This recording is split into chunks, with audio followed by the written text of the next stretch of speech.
Ak by si mohol opísať svoju nejakú prvú skúsenosť, ktorú máš s použitím AI nástrojov v rámci nejakej svojej umeleckej praxe alebo diela a ako si sa zároveň pri tejto konfrontácii cítil, či to bolo niečo nové, niečo nečakané, čo si nezažil predtým, alebo skôr niečo očakávané na základe tej minulosti. Dobře, tak já o tom nebudu mluvit jenom z hlediska jako vlastní umělecké praxe, ale i z nějaký jako hlediska přípravy nějakých přednášek nebo nějaké teorie. Bo já poměrně jako pravidelně používám ChatGPT, ať už ve verzi 3, 3.5 nebo 4, podle toho, který nástroj zrovna rychle potřebuju a mám ho po ruce. Pro tu uměleckou praxi my to používáme s Rafanama, nebo jako nejenom jako s Rafanama, ale i sám to používám jako nějakého kopilota, když se potřebuju s něčím prostě radit. A nevnímám to jako nějaký vyhledávač, ale jako nějakého partnera. A v té umělecké praxi my to používáme s Rafanama jako nějakou, když řešíme a připravujeme nějaký umělecký dílo, tak to bereme jako určitýho oponenta nebo také jako někoho, kdo nám prostě radí. Takže to používáme poměrně dost často. Používáme to třeba i pro sestavování jako různých návrhů, jako nějakých proposalů.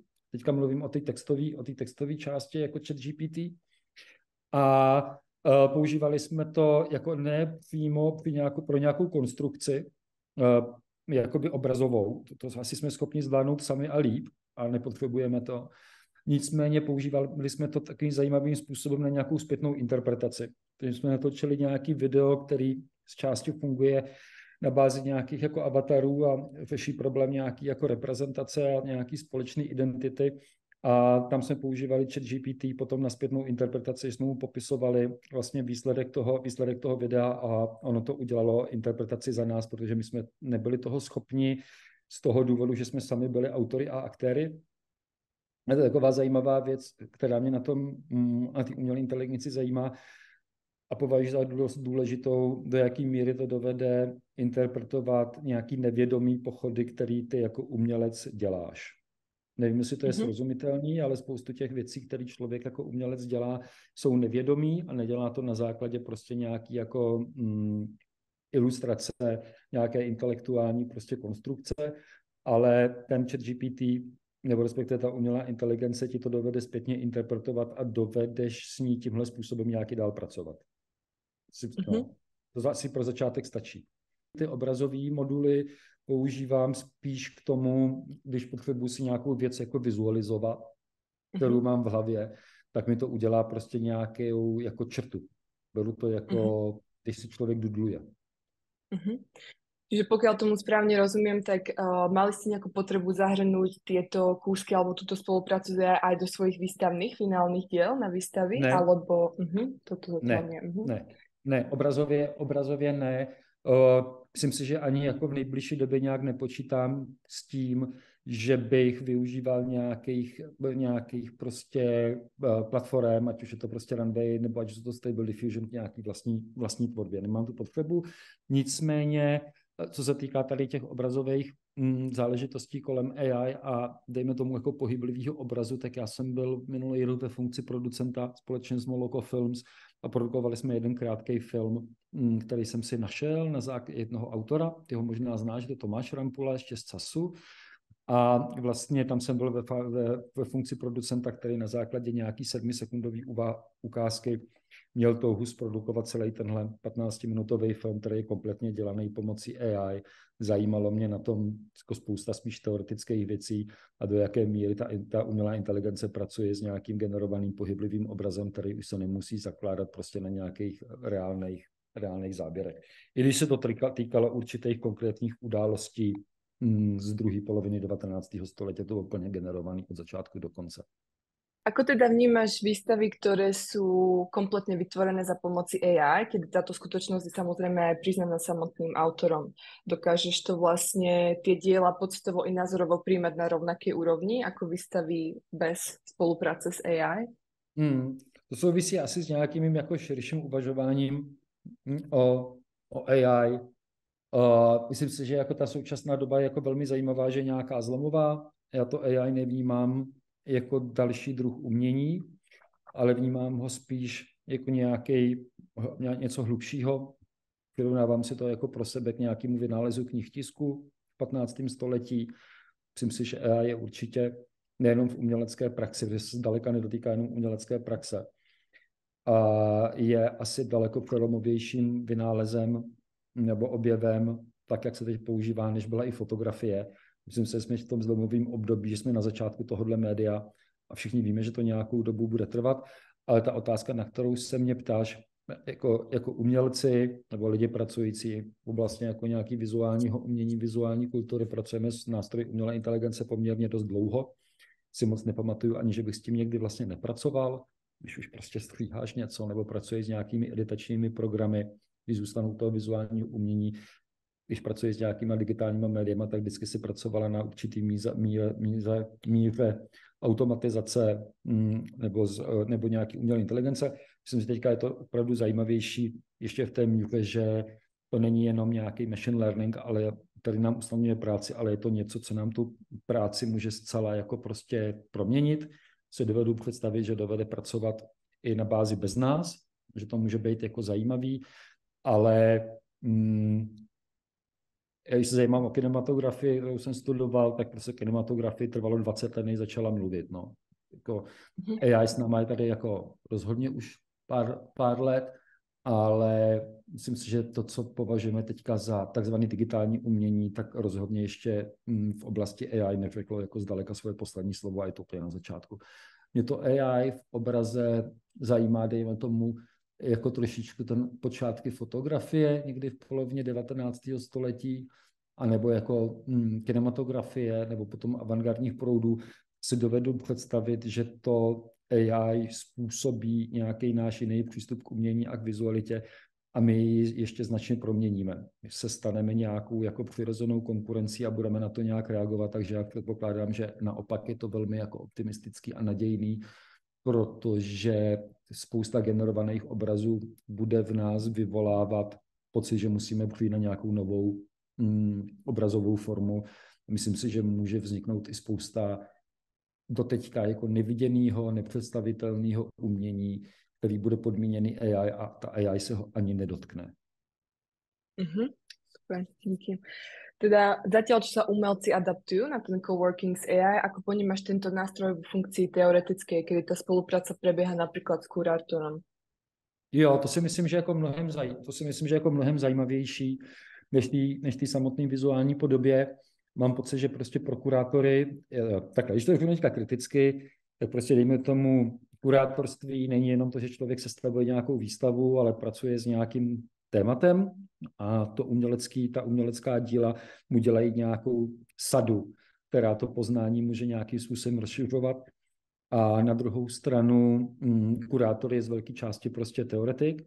Myslím si, že stejně tak jako v jiných profesích se ta umělá inteligence stane naprosto přirozeným nástrojem. Myslím si, že prostě se dočkáme daleko lepších kurátorských textů, než na který jsme zvyklí.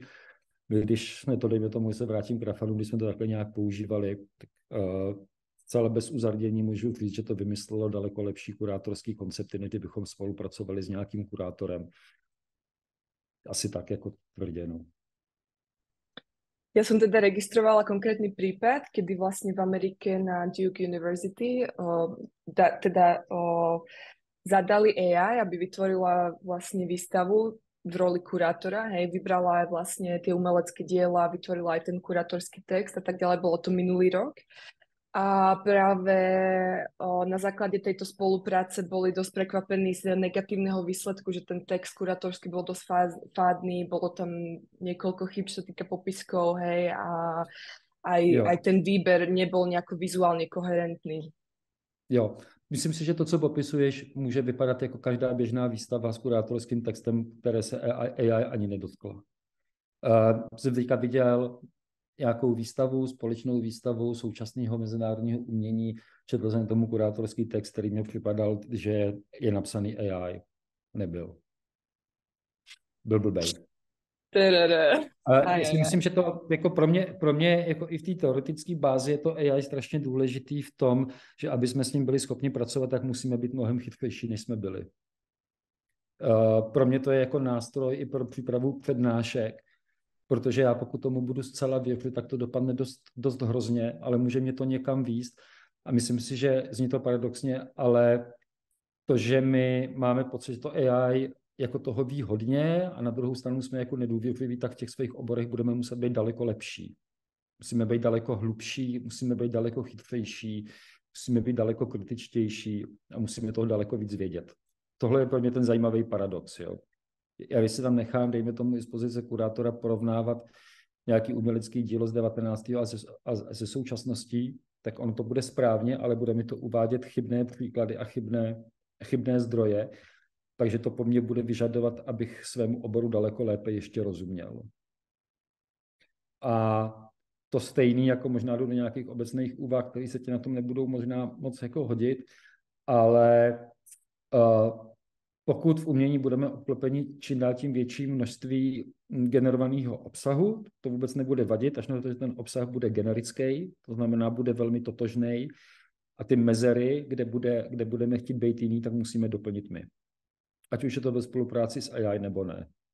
Pořád si dovedu představit, že pro lidi, kteří nemají takzvaný talent, což moc jako nevím, jestli něco takového vůbec existuje, ale potřebují rychle vizualizovat nějakou myšlenku, z který se potenciálně může stát umělecký dílo, tak to AI je jako skvělej pomocník.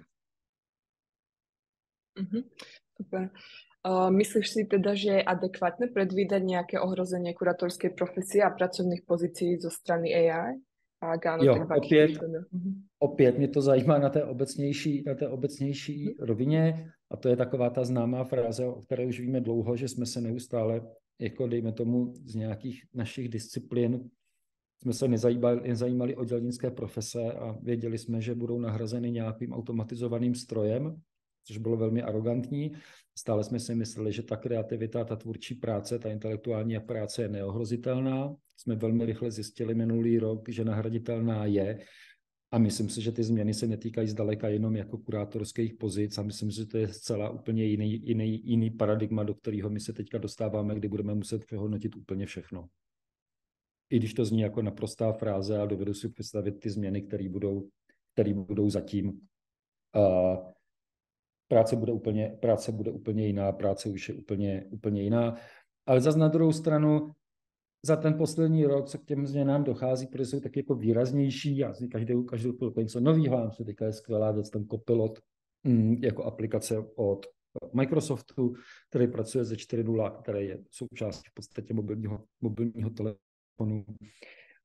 Myslím, že zdaleka není jako každá kreativní a intelektuální profese je od tohohle masového rozšíření AI ohrožena. Naprosto. Aký postoj teda zastávaš voči negatívnemu stanovisku k využívaniu AI v súčasnom umení, ak teda berieme do úvahy umelcov a teoretikov, ktorí neplánujú bližšie sa oboznámiť s touto umelou inteligenciou a jej prínosmi? Môžeme očakávať nejakú vytvárajúcu sa technologickú priepas medzi nimi a tým vývojom doby, ktorý vlastne nedokážeme zastaviť? Jo, zase to vidím možná trošku jako obecně digitalizace všeobecně poslední desítky let přináší obrovské množství prostě obrazů na úkor nějaký jako hloubky toho obrazu nebo na úkor nějaký jako kvality toho obrazu. A myslím si, že v digitálním prostředí, kterým je ta realita zabydlená, můžeme těžce posuzovat nějakou kvalitu. Si myslím, že AI v té podobě jako práce s nějakým obrazem přinese ještě větší množství idiocie a debility, ale to trvá asi posledních jako pár desítek let a ono nás to unaví. Vždycky je dobrý být unavený z míry obrazu a stavět se vůči ní kriticky. Tak nevím, jestli to, jak se stalo. OK.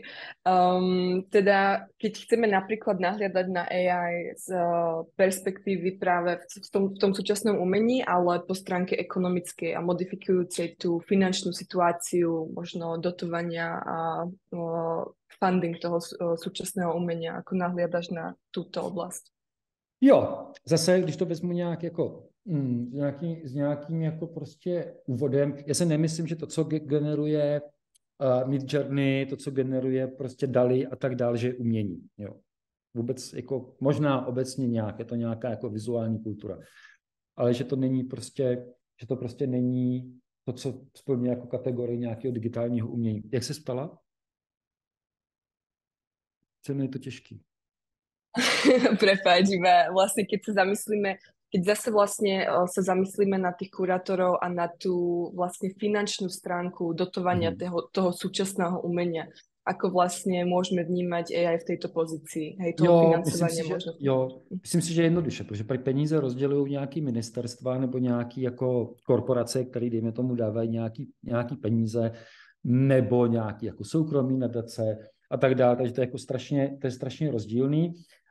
Já si myslím, že v budoucnu blízkým budou mít kurátoři daleko víc finančních prostředků, než měli doposud. A to z toho důvodu, že si jich ty nejrůznější rozdělovači peněz budou daleko více vážit. Bude méně kurátorů, budou lepší a tím pádem budou i bohatší. Super, good point. Všechno ostatní může udělat úřednice z ministerstva, bude to stejně blbý, jako spousta blbých věcí je teď. Jasné. Ako sme teda hovorili, ako si spomínal pred chvíľkou, že sa v podstate unavíme tými generovanými obrazmi. Myslíš teda, že v podstate napredovaním a vylepšením tejto technológie si aj umelci a teoretici, ktorí vlastne majú ten negatívny postoj, budú musieť vlastne osvojiť nejakú tú prácu a kooperáciu s AI? Ano. Budou, tak jako si museli osvojit internet, tak si budou muset osvojit umělou inteligenci, protože to není internet. To je úplně jiný způsob uvažování. Myslím si, že to jako že byla nuda a vždycky je špatný, když je dlouho něco stejného, tak potom je nuda. Myslím si, že teďka budeme muset zase uvažovat jinak, lépe, kritičtějc, citlivějc, hloub, budeme toho muset víc vědět. Myslím si, že myslím, že tam není jako, sama ví, že tam není jako cesty zpátky. Ta lokomotiva je odbržděná, jede daleko rychlejc, než jakákoliv technologie předtím, když se, dejme tomu, desítky let někde kabonila, někde jako vyvíjela a teď je urvaná z řetězu, tomu jako ta brzda už nejde zatáhnout. No. Čiže dajme tomu, že aj v svojom okolí pozoruješ, že v podstate umelci aj teoretici si postupne zvykajú, alebo väčšina z nich, hej, na prácu s AI, že nepozoruješ nejakú ľudí, ktorí sa tomu stráňa, dajme tomu. Jo, tam není zbytí, spíš tam funguje, já myslím, že to je taková ta středoevropská skepse, tak je to nové, tak jste z toho všichni nadšení a ono to zase tak horké nebude. Ale to je blbost, protože ono to je velmi horké. Yes. A možno ešte na záver, či ti teda umelá inteligencia vnúkla nejakú výnimočnú ideu, ktorú by si rád zazdieľal. Niečo špeciálne alebo niečo... Jo, myslím si spoustu věcí, že to, já jsem tom jako určitě jsem v tom optimistický. Mě to jako štve, když se mám lidské, mě to štve v tom, že to generuje obrovské množství balastu a že každý druhý si myslí, že je umělec. Nesmysl. Ale možná zase výsadní postavení umělců je tím jemně ohroženo a budeme se muset všichni trošku zamyslet. Ale mě to dalo hlavně to, že prostě věřím v to, že vzniknou nový umělecký směry, vzniknou nový druhy umění. Nedovedli jsme si před lety nikdy představit, že jak bude vypadat jako surrealistický umění. Nedovedli jsme si představit prostě impresionismus. Tak určitě to přinese něco nového, ale nechci říkat, že to bude jako takovej ten návrat k rukodělnosti a autenticitě. To si nemyslím. Myslím, že vzniknou úplně nový způsoby vnímání umění a úplně nový formy umění. A potom, a to je fakt jako mimo umění, a mě to fakt nezajímá úplně jako jenom zvalikané v umění a nejenom v té vizuální kultuře. Ale myslím si, že jak jsi říkal o tom nahrazování těch profesí, tak myslím si, že tak jako terapeuty to dovede nahradit úplně super třeba, myslím si. Prostě, myslím, že terapeuti je něco jako placená péče, komercionalizovaná péče. Myslím si, že jako terapeutické schopnosti umělé inteligence jsou značně čistší. Takisto som sa stretla vlastne so študentmi, ktorí sa začali učiť anglicky, hej, z AI aj s inými jazykmi a tiež majú na to veľmi pozitívne ohlasy, ktorí tiež mi tvrdili, že postupne vlastne tí učitelia cudzích jazykov, že tá AI vlastne interaguje častokrát oveľa lepšie ako nejaký učiteľ, hej, ktorý im nevyhovuje v tých podmienkách napríklad, čiže tiež to je zaujímavé. To je totiž to, jak se ptáš na to kurátorství, tak jako já to takhle vnímám i tu umělou inteligenci vlastně jako je určitýho kurátora, no. Jako někoho, kdo ti něco nabízí a ty s tím nějakým způsobem dál spolupracuješ, nějak s tím kooperuješ. Myslím, že jako prostě jako když to vidím jako ve vysokoškolském vzdělávání, tak spousta jako prací, které doteďka studenti psali, tak už je psat nemůžou, to vlastně nemá smysl. A myslím si, že i pro nás jako pro akademiky nechat se vygenerovat přednášku s pomocí jak už nějakých obrazových dat nebo textových dat je prostě naprosto košer práce a naprosto přirozený způsob práce. Jo. Je to jako kdybychom si řekli, že jsme tak chytrý akademici, že nemůžeme nic vyhledávat na internetu a přitom jsme dělali koláže z internetu, tak teď si myslím, že to budou lepší koláže z nějaký celý databáze poznání a my budeme muset být jako v obecném slova smyslu lepšíma kurátorama, než jsme byli.